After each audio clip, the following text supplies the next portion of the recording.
Hello everyone, easy cooking channel में आप सबका बहुत बहुत स्वागत है। आज मैं बना रही हूँ होली के लिए स्पेशल चंद्रकला मिठाई। तो चंद्रकला मिठाई बनाने के लिए जिन चीज़ों की ज़रूरत होती है वो है मैदा। और नॉर्मली आप सिर्फ मैदे से ही बना सकते हैं, लेकिन मैं यहाँ पे मैदा और गेहूँ आटा दोनों का इस्तेमाल करूँगी। तो वही बात है कि रेशियो आप कम या ज़्यादा रख सकते हैं। प्योर मैदे से भी बना सकते हैं या गेहूँ के आटे से भी बना सकते हैं। मैं दोनों मिक्स करके बनाऊँगी। तो ये है मैदा, ये है गेहूं का आटा। और स्टफिंग के लिए मैंने यहाँ पे लिया है मावा और इलायची के साथ पीसी हुई शक्कर। तो नॉर्मल शक्कर को मिक्सी के जार में डालकर उसमें हरी इलायची डालकर मैंने पीस लिया है चिकना। तो ये दोनों चाहिए। अगर आप मेवा डालना चाहते हैं स्टफिंग में तो आप मेवा डाल सकते हैं। बाद में हमें चाशनी बनाने की ज़रूरत पड़ेगी, तो जितना बनेगा उसके हिसाब से हम चाशनी बनाएंगे। और मोहन देने के लिए तेल या फिर घी की आवश्यकता होगी। तो चलिए बनाना स्टार्ट करते हैं चंद्रकला मिठाई। यहाँ पे मैंने मावा और शक्कर को अलग रख दिया है। उसकी ज़रूरत बाद में पड़ेगी। यहाँ पे हम ले लेते हैं मैदा।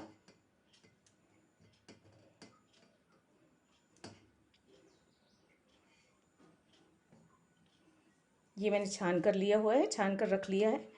और यहाँ पे मैं 1.5 कटोरी मैदा ले रही हूँ और साथ ही साथ इसमें मैं आधा कटोरी गेहूं का आटा डाल रही हूँ।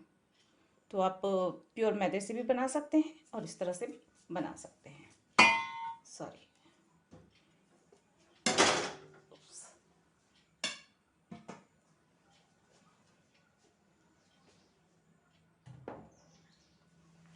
और इसे एक बार मिक्स कर लेते हैं हल्का सा। बहुत आसानी से बन जाती है चंद्रकला मिठाई, कोई परेशानी नहीं रहती और बहुत जल्दी फटाफट बन जाती है। तो परेशान होने या चिंता की कोई बात नहीं है। अगर आप फर्स्ट टाइम भी बना रहे हैं तो इस विधि को फॉलो करेंगे आप तो बहुत आसानी से बना लेंगे। अब इसमें जो है चौथाई से आधा कटोरी करीब हम इसमें मोहन डालेंगे तेल का।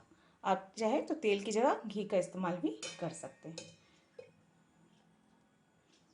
चौथाई कटोरी से थोड़ा ज़्यादा मैंने मोहन के लिए तेल इस्तेमाल किया है। एक बार चेक कर लेते हैं, उसके बाद हम फिर से अगर हमें आवश्यकता लगी तो हम यहाँ पे मोहन और डाल देंगे। मोहन डालने के बाद बहुत अच्छे से मिक्स करना है। जितना आप इसे रब करेंगे उतना अच्छा बनेगा, खस्ता बनेगा। और सारा मोहन अच्छे से मिक्स हो जाने पे नरम और खस्तापन आता है। मोहन डालने का मेन रीज़न ही यही होता है कि खस्ता बनती है। कोई भी चीज़ हो जिस भी चीज़ में आप डाल रहे हो वो चीज़ें खस्ता बनती हैं।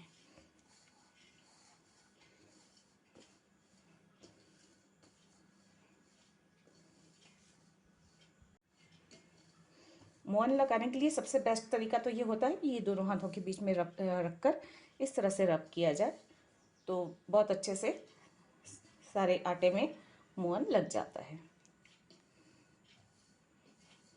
आप चाहे तो एक हाथ से भी लगा सकते हैं, उसमें थोड़ा सा टाइम लगता है।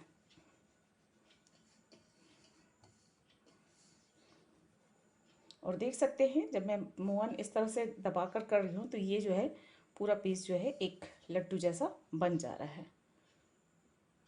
और ये इसकी पहचान है कि मोहन बहुत अच्छे से बना हुआ है। अगर इस तरह से आपका बहुत आसानी से लड्डू बन जाता है आटे से, मतलब मोहन परफेक्ट डला हुआ है और काफ़ी खस्ता बनेगी और कुरकुराहट रहेगी इसमें।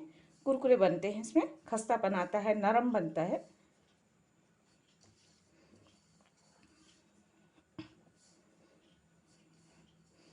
अब इसमें हम पानी डालकर हल्का नरम आटा गूँथेंगे, बहुत नरम नहीं गूँथना है।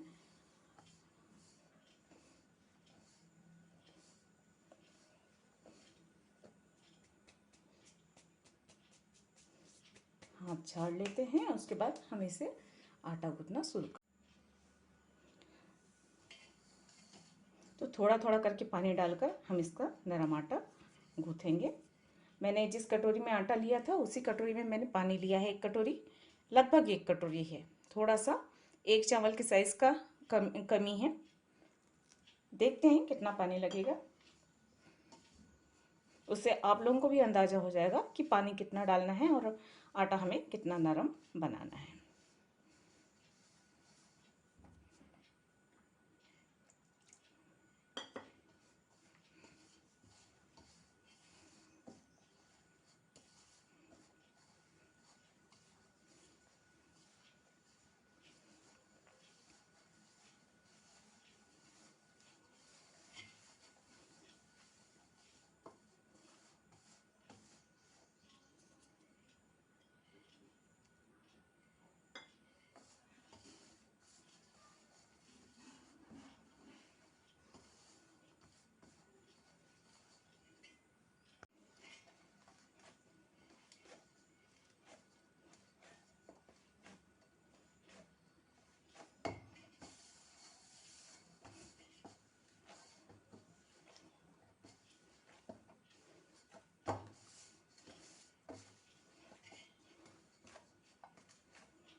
तो देखिए ये आटा जो है लगकर तैयार है।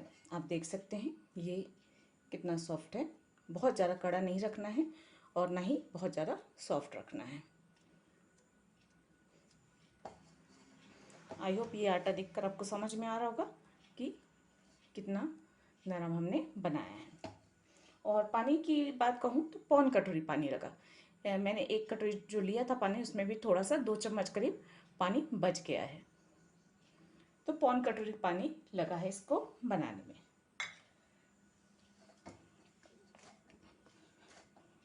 इसे थोड़ा अच्छे से मसल लेते हैं हम और इसकी फिर छोटी छोटी लोइयाँ काट लेते हैं। आपको बड़ा छोटा जितना भी बनाना हो उस साइज से आप लोइयाँ काट सकते हैं।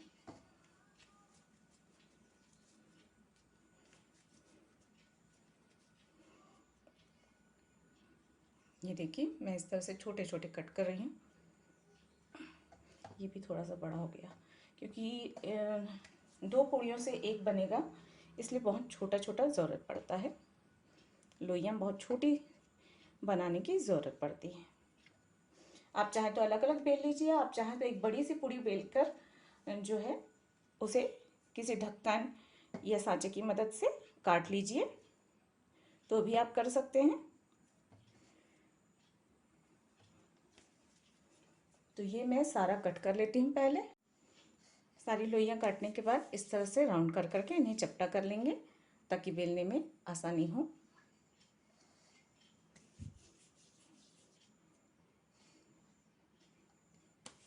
इस तरह से कर लेने से जो है पूड़ियाँ जो बेलेंगे हम वो फटेंगी नहीं और चिकनी बेलेंगी, एक जैसी बेलेंगी, आड़ी तिरछी नहीं होंगी। इसलिए इस तरह से गोल करके चपटा करना, पेड़ा बनाना ज़रूरी होता है।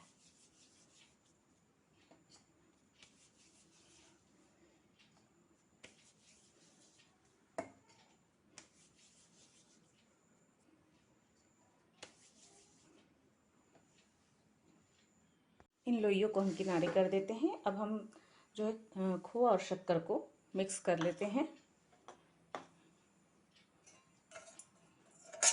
तो यहाँ पे मैंने 1 कटोरी खोआ लिया है और जितना हम खोआ लेंगे उसका आधा हमें शक्कर लेना है।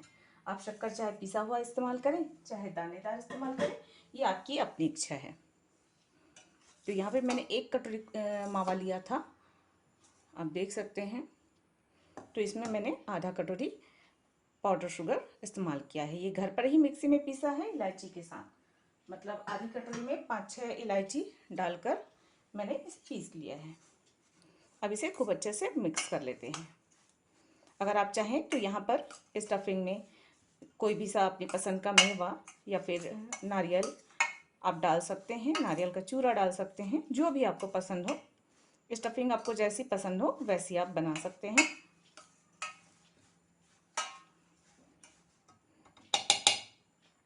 इसको थोड़ा हाथों से मसल लेते हैं क्योंकि जो खोआ जो रहता है, मावा जो रहता है, वो थोड़ी सी दानेदार होता है और पाउडर शुगर बहुत चिकना होता है।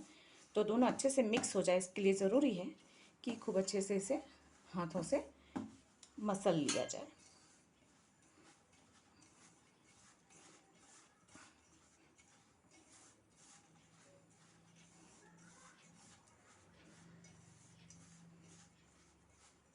तो ये भरावन बनकर रेडी है। इसे हम साइड पे कर देते हैं।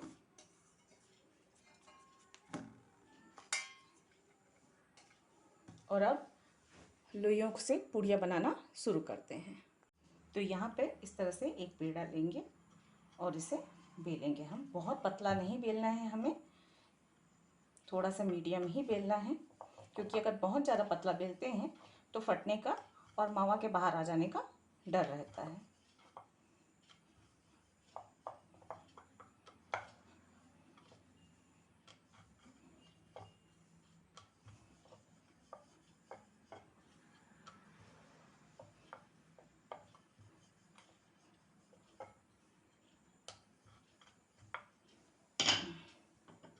तो आप इसे देख सकते हैं इस तरह से। और ये मैंने बहुत ज़्यादा मोटा नहीं बेला है, थोड़ी सी मोटी वाली जो रोटी बनती है ना, उतना मैंने इसे मोटा बेला है।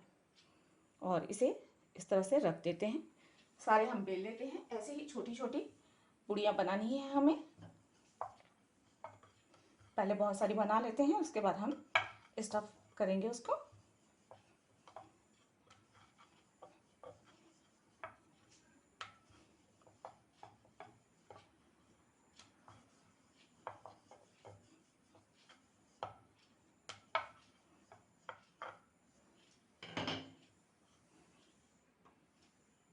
तो देखिए इस तरह से सारी सारी पूड़ियाँ मैंने बेल कर रख ली है। हमें थोड़े से पानी की ज़रूरत पड़ेगी साइड पे लगाने के लिए, ताकि हम इसे चिपका सकें।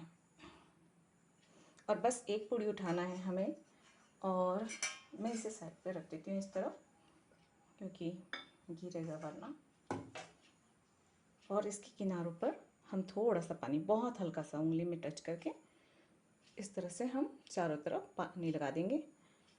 बीच में हम थोड़ा सा इसका खोआ भरेंगे। आप चाहे चम्मच से भर लीजिए, चाहे आप हाथों से भर लीजिए।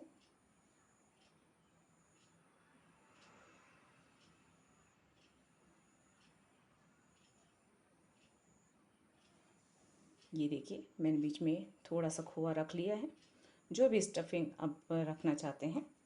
और उसके बाद दूसरी पूड़ी लेकर इस तरह से इसे एक तरफ से चिपकाते हुए हम चलेंगे, दबाते हुए चिपकाएंगे इसे।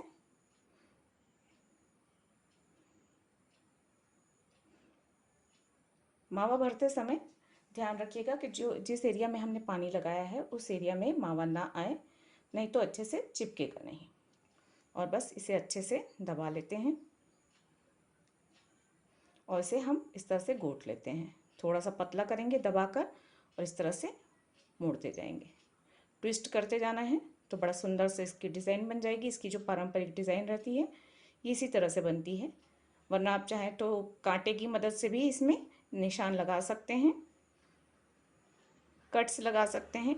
उद्देश्य बस यही होता है इस तरह से बनाने का। एक तो खूबसूरत भी दिखते हैं, दूसरी बात यह है कि जो दोनों परतें हैं वो बहुत अच्छे से चिपक जाए।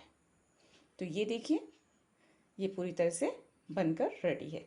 इसी तरह से हम सारी पूड़ियों को बना लेते हैं स्टफिंग भरकर। देखने में ऐसा लगता है छोटी सी पूड़ी है, लेकिन जब बनती है तो बड़ी सी हो जाती है।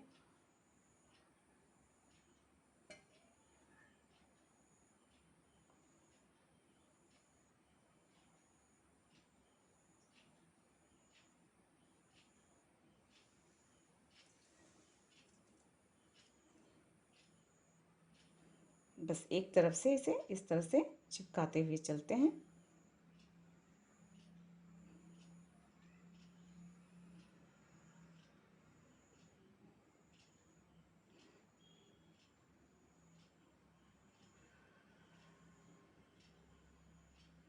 एक बार दोबारा इसे चारों तरफ से दबा लेते हैं और उसके बाद वापस से इसे इस तरह से पहले उंगली से फैला के पतला करना है, बहुत मोटे में नहीं करना है।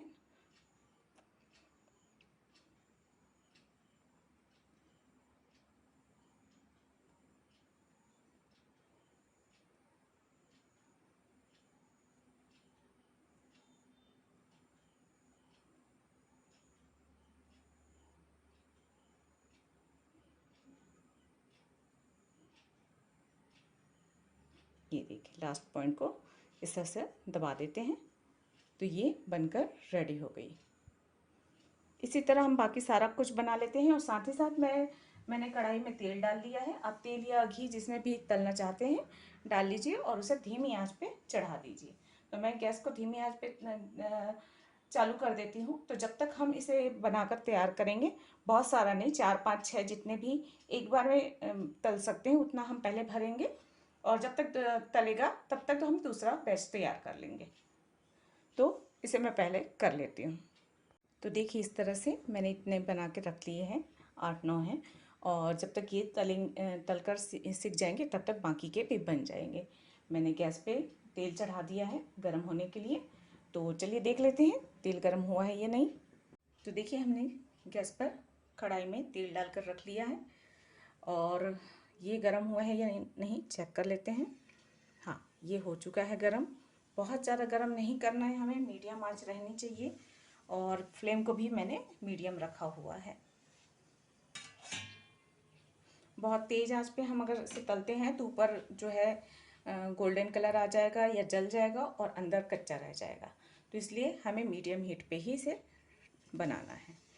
तो इस तरह से इसे हम डाल देंगे। बहुत ज़्यादा नहीं डालना है, कढ़ाई में जितना आता है उतना ही हम डालेंगे। बिल्कुल एक के ऊपर एक करके नहीं डालना है, क्योंकि फूटने का डर रहता है। फूटेगा तो फैल जाएगा मावा और पूरा तेल खराब हो जाएगा। गैस को हम मीडियम टू लो रख देते हैं अब एक बार डलने के बाद, और इसे आराम से तलने देते हैं। 1 मिनट तक कम से कम इसे ऐसे ही तलने देते हैं। उसके बाद हम इसे पलट लेंगे। तब तक हम बाकी के पूड़ियों में स्टफिंग भर लेते हैं और बना लेते हैं। तो देखिए लगभग 1 मिनट हो चुके हैं और ये तैरने शुरू हो गए हैं। और इसे हम बहुत ही हल्के हाथों से एक एक करके पलट लेंगे।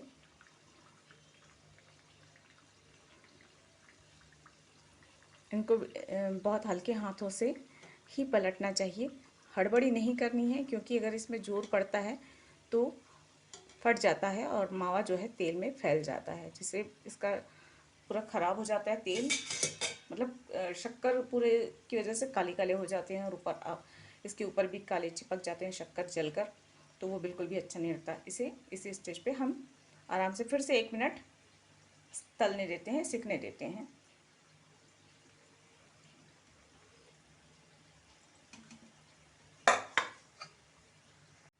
चलिए इसे एक बार फिर से पलट लेते हैं।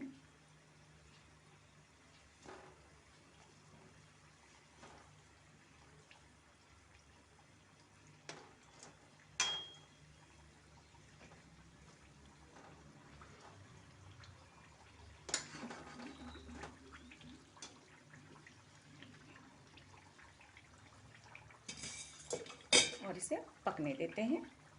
चलिए एक बार और पलट लेते हैं। 3 से 4 बार, लगभग 4 बार इसे पलटना है। इसका कलर गुलाबी हो चुका है, थोड़ा सा हल्का सुनहरापन आना शुरू हो गया है। बस एक नीचे हिस्सा भी थोड़ा सा सुनहरा हो जाए तो ये तलकर रेडी हो चुका है। इसे 1 मिनट और हम सेकने देंगे, ताकि जो कलर ऊपर की तरफ आया हुआ है वैसे ही कलर नीचे की तरफ भी आ जाए और अच्छे से सिक जाए। हमेशा धीमी आंच पे सेकना है इसे, ताकि अंदर तक खूब अच्छे से सिक जाए। अगर तेज़ आंच पे सेकेंगे तो ऊपर तो सुनहरा कलर आ जाएगा, लेकिन अंदर से कच्चा रहेगा, और कच्चा रहेगा तो ज़्यादा दिन तक चलेगा नहीं। अगर आप इसे बिना चाशनी के भी बना कर रखते हैं तो ये महीने भर कुछ नहीं होगा, बिल्कुल ख़राब नहीं होगा। उस कंडीशन में मावा बहुत अच्छे से सीखा हुआ हो, ये ध्यान रखिएगा, वरना मावा जो है 15 दिन के बाद उसका टेस्ट जो है चेंज होने लग जाता है। तो मावा अगर आप अच्छे से भूनकर यूज़ करते हैं तो फिर महीने भर तक आप आराम से इसे खा सकते हैं बनाकर एक बार। और नहीं तो चाशनी में तो आप 8 दिन 15 दिन तक यूज़ कर सकते हैं, क्योंकि चाशनी इसकी कच्ची होती है। गुलाब जामुन वाली चाशनी बनती है एक तरह की, इसलिए इसे ज़्यादा दिनों तक नहीं रखा जा सकता। और आप इसी स्टेज पे आप इस तरह से तल कर बस रख लेते हैं तो आप इसे महीने भर तक रख सकते हैं। चलिए हम एक को पलट कर देख लेते हैं पीछे कलर कैसा है। थोड़ा सा भी लाइट है, हम थोड़ा सा हम और इसे सुनहरा होने तक तल लेते हैं। तो देखिए ये पूरी तरह से अच्छे से सिक चुका है दोनों ही तरफ से। कलर बिल्कुल दोनों तरफ से सेम आया है। इस बात का ध्यान रखिए ये ना हो कि एक तरफ ज़्यादा सिक जाए एक तरफ कम सिक जाए, तो वो देखने में भी सही नहीं लगता है। तो इसे अब इस तरफ से साइड करके हम जो है निकाल लेते हैं प्लेट में।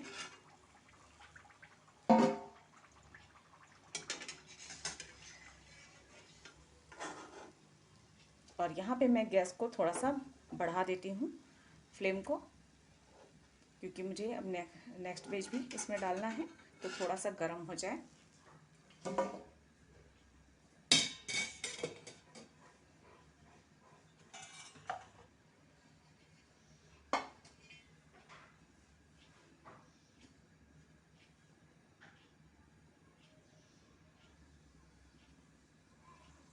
थोड़ा सा गर्म हो जाने देते हैं। तुरंत हम जो है इसे नहीं डालेंगे, थोड़ा सा गर्म हो जाने देंगे।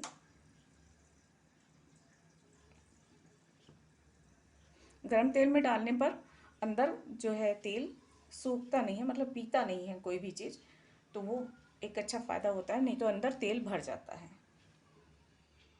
मीडियम कर दिया मैंने गैस की फ्लेम को, और जो है अब मैं वापस से इसमें डाल देती हूँ।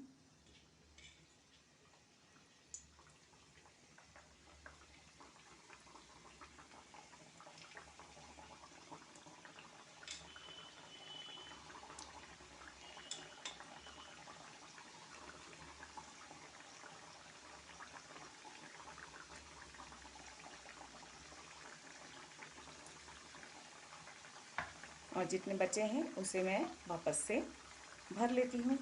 आँच को मैं फिर से स्लो कर देती हूँ और इसे सिकने देती हूँ। और ये आप देख सकते हैं, ये जो हमने अभी तल कर निकाला है वो है, कितना सुंदर इसका कलर है, परफेक्ट कलर आया हुआ है, बहुत अच्छे से फूल गया है और बिल्कुल भी फूटा नहीं है, तो एकदम परफेक्टली बना हुआ है। तो इसी तरह से हम बाकी का भी बना लेते हैं पहले। तो देखिए सारी चंद्रकला बनकर रेडी हो चुकी है। अब हम इसके लिए चाशनी बना लेते हैं, तो इसे कर देते हैं साइड पे। और चाशनी के लिए हमें चाहिए 1 कटोरी शक्कर और आधा कटोरी पानी। इससे हम चाशनी बना लेंगे। और चाशनी से निकालने के बाद डेकोरेट करने के लिए हम यहाँ पे लेंगे बादाम। आप अपनी पसंद के कोई से भी मेवे ले सकते हैं। इसे मैंने बारीक कट कर लिया है लंबे टुकड़ों में, ताकि देखने में अच्छे लगे। और साथ ही थोड़े से मैंने नारियल का चूरा लिया है, जो कोकोनट, डेसिनेटेड कोकोनट कहते हैं, वो है बारीक वाले, इस तरह से। और मैंने 2 कटोरी में इसलिए लिया है क्योंकि फेस्टिवल है, इसलिए मैं जो है इसे थोड़ा सा कलर करूँगी। तो मैं इस तरह के फूड कलर्स जो आते हैं नॉर्मली, वो इस्तेमाल कर रही हूँ। तो यहाँ पे मैं रेड और पिंक कलर इस्तेमाल कर रही हूँ। सिर्फ एक एक बूंद इसमें डेसिनेटेड कोकोनट में हम डालेंगे और उसे मिक्स कर देंगे, तो बड़ा सुंदर सा कलर आ जाएगा इसका।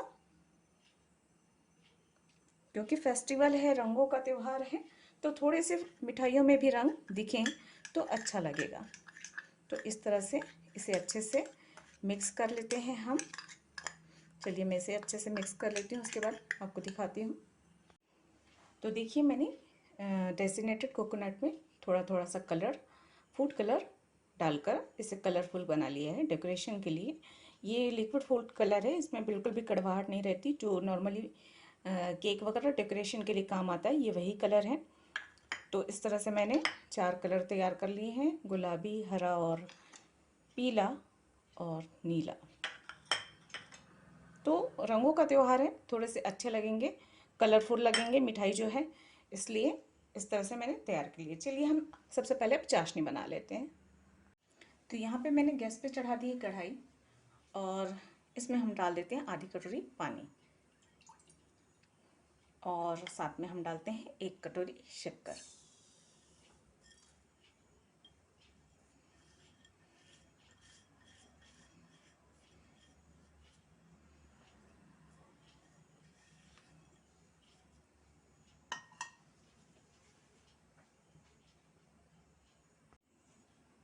इसे चला लेते हैं। गैस की आंच हम मीडियम कर देते हैं, ताकि चाशनी थोड़ी जल्दी बन जाए। बहुत तेज़ आंच पे नहीं करना है, वरना साइड जलने लग जाता है। अभी शक्कर पिघल जाए तब तक हम इसे बीच बीच में चलाते रहेंगे, कुछ कुछ सेकंड्स में, लगभग आधे आधे मिनट में हम इसे चलाते रहेंगे। लगातार चलाने की ज़रूरत नहीं है। जब एक बार चाशनी थोड़ी गाढ़ी होने लग जाए तो उसे चलाने की ज़रूरत होती है। अभी तो शक्कर पिघलेगी, इसलिए इसे ज़्यादा चलाने की ज़रूरत नहीं है। देखिए चाशनी में उबाल आनी शुरू हो गई है।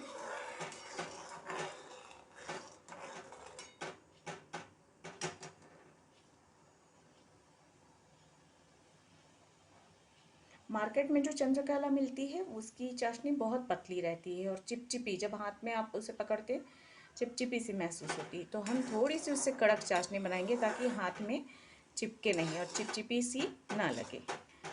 क्योंकि आप उसे हाथों पे लेकर खाते हैं और उसके बाद जो है हाथ उंगलियों में चिपचिपाहट महसूस होती है, तो वो बहुत अजीब सा लगता है।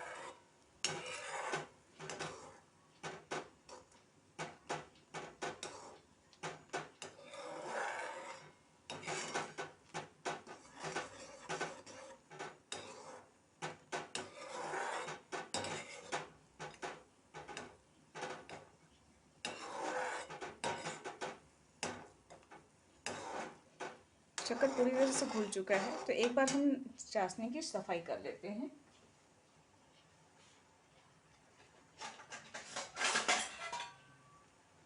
तो क्योंकि यहाँ पे झाग बन रहे हैं और चाशनी में थोड़ी सी इम्प्योरिटीज़ रहती है शक्कर में, इसलिए हम थोड़ी सी चाशनी की सफाई कर लेते हैं। इसके लिए हम 1 से 1.5 चम्मच दूध लेंगे और इसे इस तरह से चाशनी में डाल देंगे।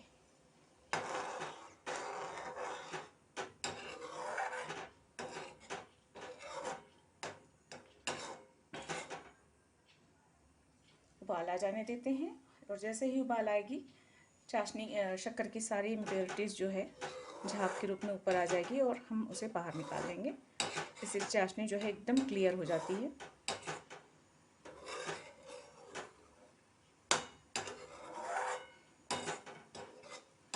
ये देखिए, आप देख सकते हैं इस तरह से झारा से करके निकाल लेंगे।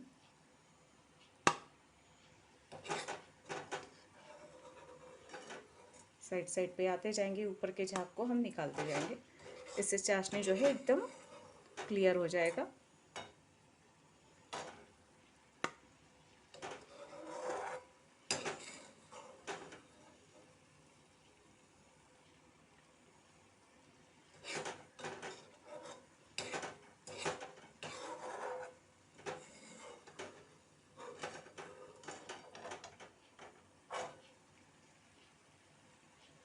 ये हम फेंक देंगे, ये किसी काम के नहीं है।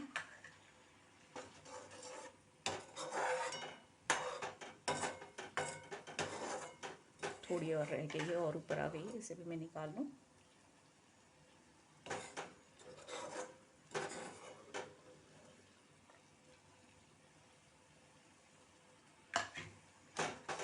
चलिए, तो ये चाशनी हमारी क्लियर हो गई है बहुत अच्छे से, आप देख सकते हैं। और हम इसे छूकर देख लेते हैं। देखिए, चिपचिपी सी महसूस हो रही है।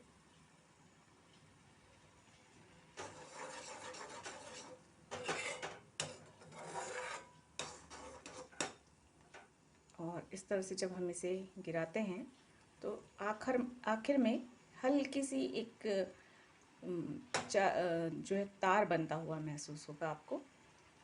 आखिर का बूंद देखिएगा, थोड़ा सा तार लेते हुए गिरता है। ये तो ये परफेक्ट है, चाशनी बनकर रेडी है।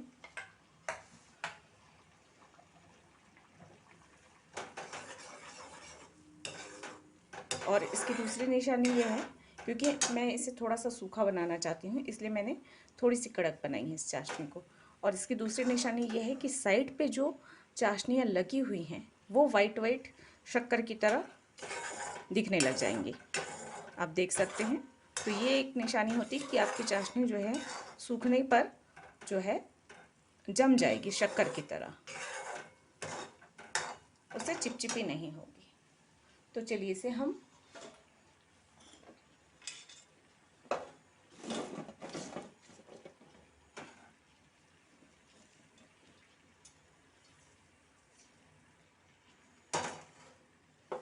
मैं गैस को बंद नहीं कर रही हूँ और मैं बस इस तरह से इसे डालते जाऊँगी और निकालते जाऊँगी, एक एक दो करके। इसे बिल्कुल डुबा के नहीं रखना है।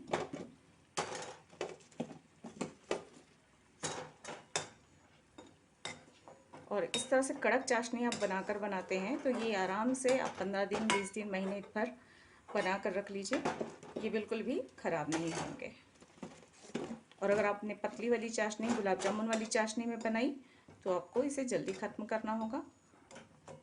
ज़्यादा दिन टिक नहीं सकती गुलाब जामुन वाली चाशनी में, टेस्ट ख़राब हो जाता है क्योंकि चाशनी कच्ची होती है। ये हम जो बना रहे हैं वो चाशनी पक्की है, तो ये काफ़ी लंबे समय तक आसानी से टिक जाएंगी।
गैस हम बंद कर देते हैं क्योंकि सारे हमारे हो चुके हैं, चाशनी में डूब चुके हैं।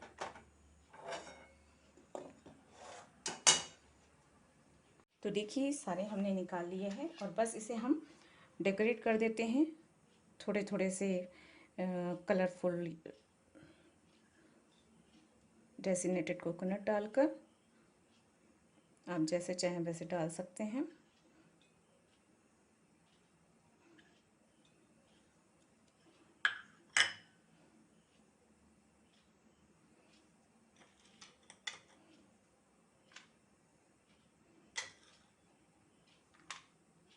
बादाम को पहले चिपका देते हैं, ये थोड़े से बड़े पीसेस होते हैं तो चिपकने में मुश्किल होती है।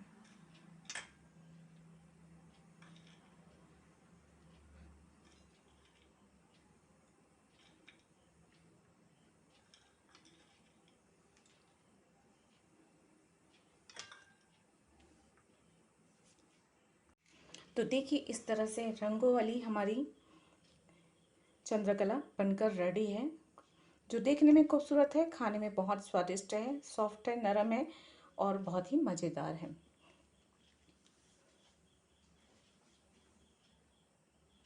मैं आपको इसमें से एक तोड़ कर दिखाती हूँ। देखिए कितनी सॉफ्ट है ये देखिए खोए से भरी हुई और बहुत ही स्वादिष्ट।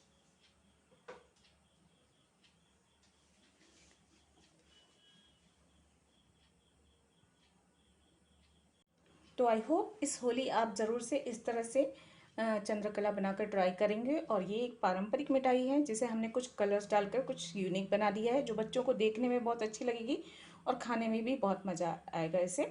तो बहुत ही स्वादिष्ट है, रंगों भरी होली के लिए ये रंग बिरंगी चंद्रकला की मिठाई बनकर हाजिर है आप लोगों के लिए।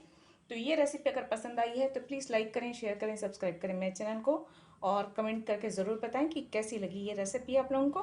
मैं मिलती हूँ इसी तरह की आसान सी रेसिपी के साथ, पारंपरिक रेसिपी के साथ अगले किसी वीडियो में। तब तक मेरे वीडियोज़ को देखने के लिए, मुझे सपोर्ट करने के लिए आप सबको बहुत बहुत धन्यवाद। मैं मिलती हूँ अगली वीडियो में, तब तक के लिए नमस्ते और आप सबको होली की बहुत सारी शुभकामनाएं।